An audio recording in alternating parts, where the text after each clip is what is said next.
So చూడండి ఈరోజు ఏం నేర్చుకుంటున్నాం అంటే ఫస్ట్ టామ్ క్యాట్ అంటే ఏంటి, మనం టామ్ క్యాట్ అనేది ఎందుకు యూజ్ చేయాలనేది చూద్దాం. నెక్స్ట్ టామ్ క్యాట్ ఇన్స్టాలేషన్ చూద్దాం. సో మనకి ముందర టామ్ క్యాట్ అంటే తెలియడానికి ముందర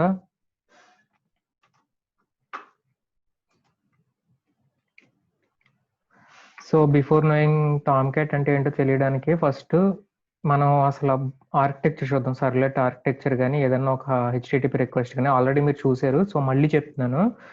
సో ఈ బ్రౌజర్ అంటే ఎవరంటే క్లయింట్ ఒక మెసేజ్ పంపిన వెంటనే, క్లయింట్ అంటే ఏంటి, బ్రౌజర్ ఒక మెసేజ్ పంపిన వెంటనే ఒక డేటా మనకి రిక్వెస్ట్ పంపిన వెంటనే ఒక రెస్పాన్స్ బ్యాక్ వస్తుంది.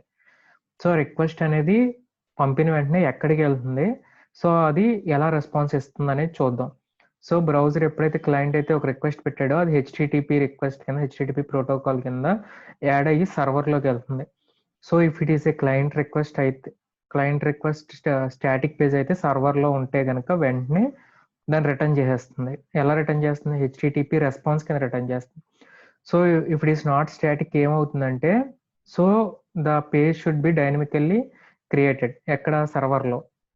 సో ఎలా అవుతుందంటే సర్వర్లో సమ్ కంటైనర్ ఉంటుంది, వెబ్ కంటైనర్ అని. సో ఆ వెబ్ కంటైనర్ ఆ రిక్వెస్ట్ని ఏం చేస్తుంది, సర్వర్ ఆ వెబ్ కంటైనర్కి ఫార్వర్డ్ చేస్తుంది ఆ హెచ్టిటిపి రిక్వెస్ట్ని. సో వెబ్ కంటైనర్ ఏం చేస్తుందంటే, వెబ్ కంటైనర్ డ్యూటీ ఏంటంటే వెబ్ కంటైనర్లో సర్వ్లెట్ అనేది ఉంటుంది. సో వెబ్ కంటైనర్ ఏం చేస్తుందంటే రిక్వెస్ట్ ఆబ్జెక్ట్ని క్రియేట్ చేస్తుంది. ఆబ్జెక్ట్ కింద క్రియేట్ చేసి సర్వర్లెట్ పంపుతుంది. సర్వ్లెట్ ఏం చేస్తుంది, సర్వ్లెట్ డ్యూటీ ఏంటంటే అది డేటాబేస్ని చెక్ చేయడం, మొత్తం దాని దగ్గర ఉన్న ఫైల్స్ అన్ని చూసి దాని డేటాబేస్లో చెక్ చేసి ఇక్కడ రెస్పాన్స్ క్రియేట్ అవుతుంది. రెస్పాన్స్ క్రియేట్ అయ్యి సేమ్ ఆ రెస్పాన్స్ ఆబ్జెక్ట్ని వెబ్ కంటైనర్కి పంపుతుంది. నెక్స్ట్ వెబ్ కంటైనర్ ఏం చేస్తాడు, సేమ్ అదే ప్రాసెస్ని, ఆ రెస్పాన్స్ని సర్వర్కి వెళ్తుంది. సో సర్వర్ ఏం చేస్తుంది, ఆ డైనమిక్ పేజ్ని సేమ్ క్లయింట్కి పంపేస్తుంది. సో ఈ ప్రాసెస్ అంతా ఏంటి, ఎక్కడ జరిగింది, సో ఇక్కడ జరిగింది. ఎక్కడ, ఒక సర్వర్లో జరిగింది. సో సర్వర్ అంటే ఏంటంటే which contains web container and some components like servlets etcetera. So ఈ వెబ్ కంటైనర్ అనేది కూడా సర్వర్లోనే ఉంటుంది, ఈ సర్వ్లెట్ అనేది కూడా సర్వర్లోనే ఉంటుంది. అర్థమైంది కదా. సో ఇప్పుడు మనం నేర్చుకునేది ఏంటంటే వెబ్ సర్వర్ గురించి నేర్చుకుంటున్నాం. వెబ్ సర్వర్లో వన్ ఆఫ్ ది సర్వర్ ఏంటంటే టామ్ క్యాట్. అర్థమైంది కదా, టామ్ క్యాట్. సో అర్థమైంది కదా, మనం ఈ వెబ్ సర్వర్లో ఇది నేర్చుకుంటున్నాం, ఇదే టామ్ క్యాట్. సో ఏంటంటే ఈ రెస్పాన్స్లో బ్రౌజర్ అంటే ఏంటి, బ్రౌజర్ అంటే జస్ట్ మన క్రోమ్ కానీ అవన్నీ బ్రౌజర్స్. సో హెచ్టిటిపి రిక్వెస్ట్ని హ్యాండిల్ చేసి రెస్పాన్స్ని పంపేదంతా వెబ్ సర్వర్లో జరుగుతుంది. సో మనం one of the web server నేర్చుకుంటున్నాం. వెబ్ సర్వర్లు అనేవి చాలా ఉంటాయి. సో మనం నేర్చుకునేది ఏంటంటే one of the web server.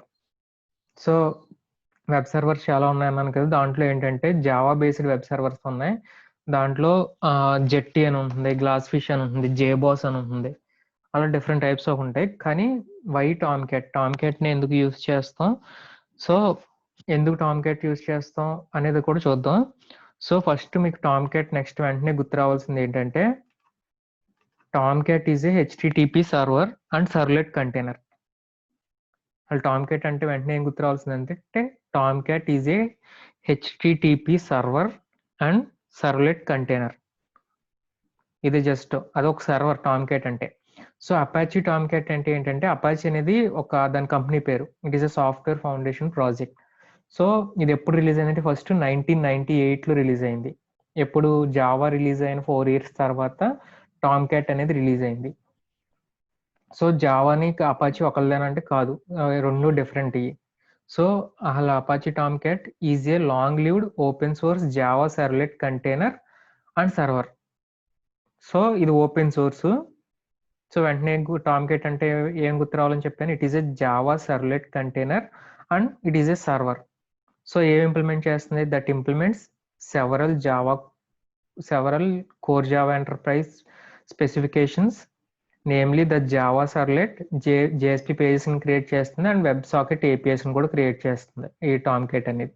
So మనం ఏం చూస్తాం అంటే సర్వ్లెట్ని చూస్తాం ఎక్కువ. ఈ జేఎస్పీ సాకెట్స్ అన్ని మనకు సంబంధం లేదు. సో ఈ సర్వ్లెట్స్ని ఎలా క్రియేట్ చేస్తుందని చూద్దాం. సో దీని హిస్టరీ చూసాం కదా, 1998లో స్టార్ట్ అయింది by Apache software foundation. So first ఎలా స్టార్ట్ అయిందంటే, it started as a reference implementation for the first Java servlet API and the Java specifications. So ఇప్పుడు ఫస్ట్లో జావా సర్వ్లెట్ ఏపీఐని రెఫరెన్స్ కింద తీసుకొని దాన్ని ఇంప్లిమెంట్ చేసుకుంటూ వెళ్ళింది.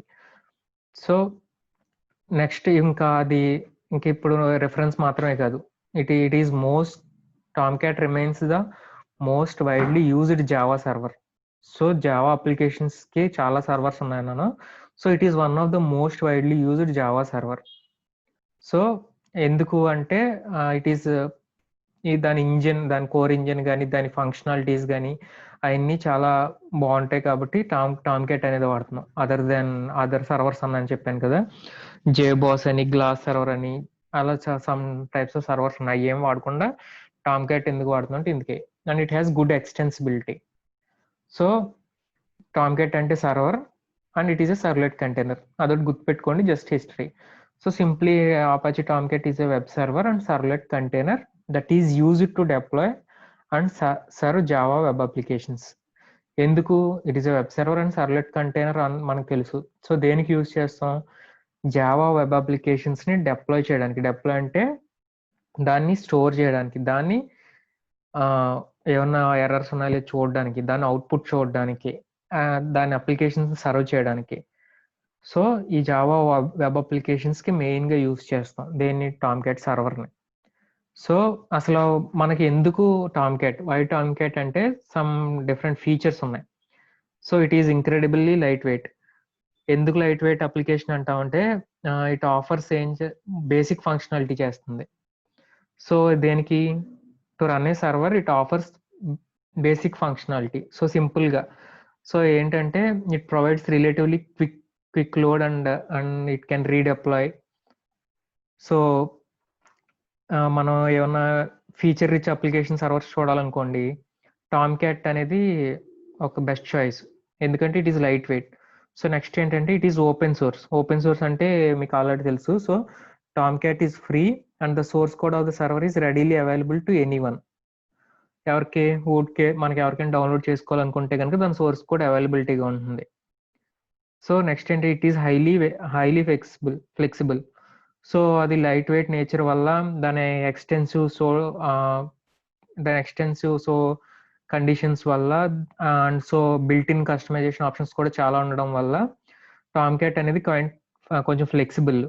సో మనం దాన్ని ఎక్కడైనా వర్చువల్గా రన్ చేయొచ్చు. సో నెక్స్ట్ ఏంటి, your server will be more stable. So Tomcat is an extremely stable platform to build on. So ఎప్పుడైనా మనం ఏమైనా బిల్డ్ చేయాలనుకుంటే కనుక, సో టామ్క్యాట్ అనేది ఎక్స్ట్రీమ్లీ స్టేబుల్గా ఉంటుంది. సో నెక్స్ట్ ఏంటి, it offers an extra level of security. చాలా ఆర్గనైజేషన్స్ టామ్క్యాట్ని ఎందుకు వాడతాయంటే, కొన్ని ఎక్స్ట్రా ఫైర్ వాల్ని బిల్డ్ చేసుకుంటాయి. సో అదేంటి, అది ఎక్కడి నుంచి అంటే అపాచీ ఇన్స్టాలేషన్ నుంచి కొన్ని ఆటోమేటిక్గా వస్తాయి. So it can add an extra layer of security to our server. అందుకు మన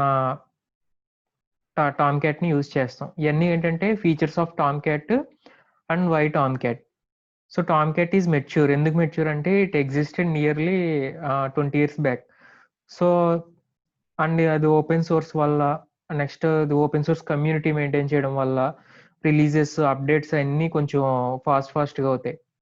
సో అందుకే చాలా మెచ్యూర్ అండ్ స్టేబుల్ కూడా. సో ఆల్రెడీ స్టేబుల్ కాబట్టి మనం చూసాం కాబట్టి it is mature. So it is well documented. So దానికి చాలా డాక్యుమెంటేషన్ ఉంది. ఏంటంటే ఆన్లైన్ ట్యూటోరియల్స్ కానీ, మనం ఏమైనా డౌన్లోడ్ చేసుకోవచ్చు.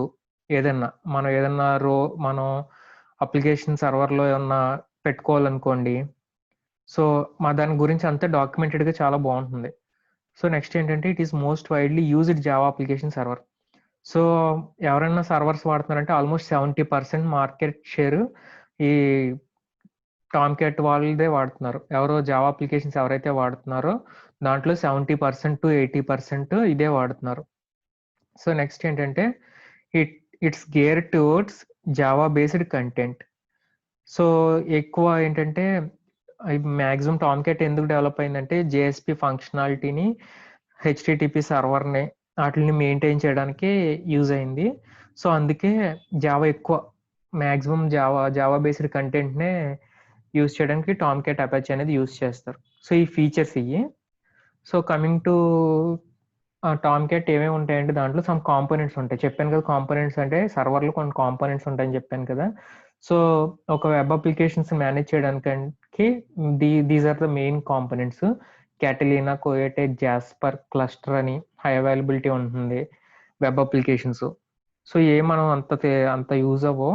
సో కొన్ని చూద్దాం చూడండి. జాస్పర్ 2 అంటే it is the JSP engine for Tom cat. So Jasper ఏంటంటే జేఎస్పి ఫైల్స్ని పార్స్ చేయడానికి యూజ్ చేస్తాం. అండ్ దేనికైనా కంపైల్ చేయడానికి జావా కోడ్ని సర్వ్లెట్స్ కింద కంపైల్ చేయడానికి జాస్పర్ అనేది యూజ్ చేస్తారు. సో జాస్పర్ అనేది మనం ఎక్కువ యూజ్ చేయం, ఎందుకంటే మనం ఎక్కువ సర్వ్లెట్స్ మీద రన్ చేస్తాం కాబట్టి తక్కువ.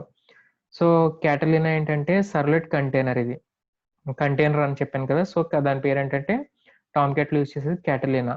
So Catalina makes Tomcat a web server for dynamic content.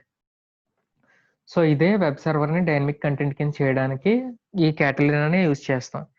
So next Coyote అంటే it is the component that makes Tomcat capable as a HTTP web server. So HTTP కింద web server కింద convert చేయడానికి Coyote అనే component use చేస్తాం. So ఇది ఏంటంటే maximum static కంటెంట్ని use చేయడానికి చేస్తాం. సో అర్థమైంది కదా టామ్ క్యాట్ అంటే ఏంటో.